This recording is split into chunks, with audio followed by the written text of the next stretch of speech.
नमस्कार वीसी साहब, और सलाम है आपके और आपके चाटुकारों के उस जज्बे को जहां छात्रों को बरगलाने की आपकी हर एक कोशिश छात्रों द्वारा विफल कर देने के बावजूद आप अपनी चालबाजियां करने से बाज नहीं आ रहे।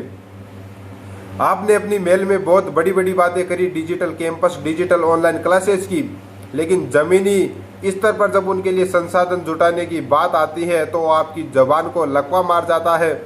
आप अपनी आंखें मूंद लेते हैं। छात्रों के पास नहीं है अच्छा लैपटॉप, अच्छा मोबाइल या ये सब चीज़ें हैं तो उनके पास इंटरनेट नहीं है। इंटरनेट है तो ज़्यादातर छात्रों के पास अच्छी स्पीड नहीं है। अच्छी स्पीड है तो छात्रों के पास इतना डाटा नहीं है कि वो आपकी 4-5 घंटे की ऑनलाइन क्लासेस ले सकें। और हास्यास्पद बात यह है कि छात्र अपने सिम में रिचार्ज भी खुद करवाएं और फिर आप उनसे ये अपेक्षाएं भी करें कि छात्र इंटरनेट फीस के नाम पर यूनिवर्सिटी को कुछ बहुत बड़ा अमाउंट भुगतान भी करें, लेकिन आपकी दाद देनी पड़ेगी। आपके मातहत काम करने वाले अधिकारियों और कुछ आपके चाटुकार शिक्षक और डीन एचओडी को आपने इतनी हिम्मत दे दी है कि वो कानूनी कार्रवाई से बिना डरे, बड़ी बेशर्मी के साथ, बिना अपनी नौकरी की परवाह करे छात्रों को और छात्राओं को कॉल करके या मैसेज या मेल के द्वारा ये धमकी देते हैं कि अगर आप ये अवैध गैर वाजिब फीस जमा नहीं करवाएंगे तो उन्हें आप पढ़ाई नहीं करने देंगे। क्या ये इतनी उनकी कैपेसिटी है? वो छात्रों को रस्टिगेट करने की धमकी देते हैं। अगर सब छात्रों को रस्टिगेट कर दोगे तो यहाँ किसको पढ़ाओगे? क्या अपने बीवी बच्चों को पढ़ाएंगे?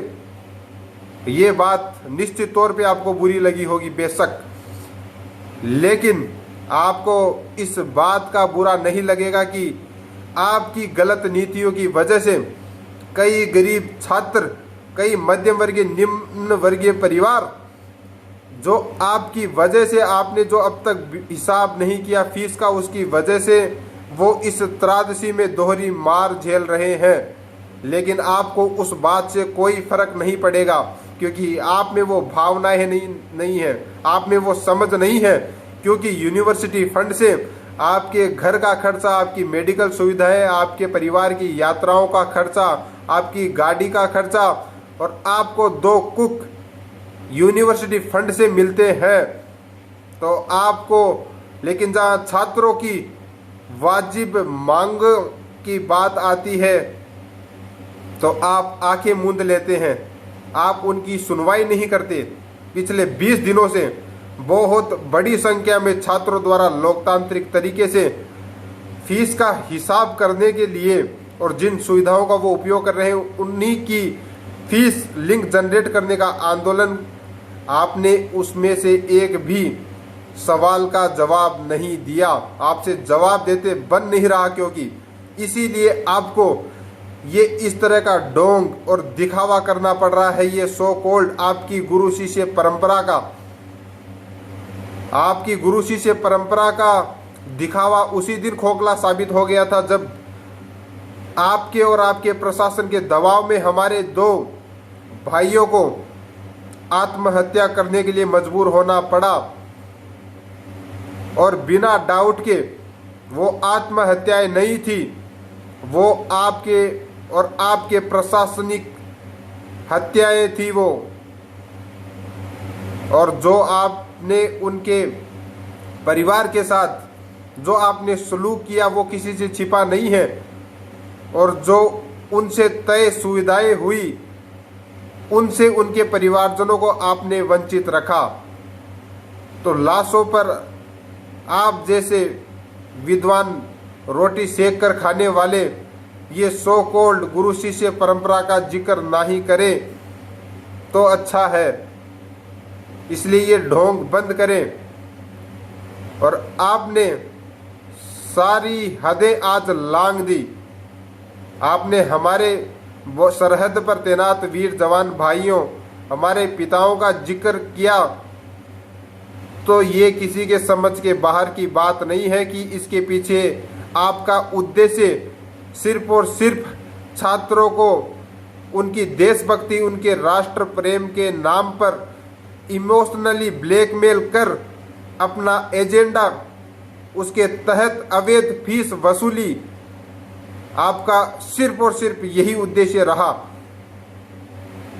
आपने बड़ी बेशर्मी के साथ हमारी देशभक्ति भावनाओं का और हमारे सीमा पर तैनात जवानों का मजाक उड़ाने की कोशिशें करी है। ये किसी के समझ के बाहर की बात नहीं है। भले ही आप कामयाब हो गए हों, कुछ मजबूर छात्र जिन्होंने फीस जमा करवा दी अपनी किसी मजबूरी के तहत या आपके डर के तहत, लेकिन ये बात भी आप ध्यान रखें कि उन तमाम शिवराज में पढ़ने वाले 100% छात्रों का समर्थन इस मूवमेंट के साथ है, क्योंकि इसकी हर एक मांग वाजिब है। इसीलिए आपसे जवाब देते नहीं बन रहा और आप इस तरह की गिरी हुई टैक्टिक्स, चालबाजियां करने में निरंतर प्रयासरत हैं। इतने ऊंचे पद पर इतना बैठा ओछा व्यक्ति मैंने आज तक नहीं देखा।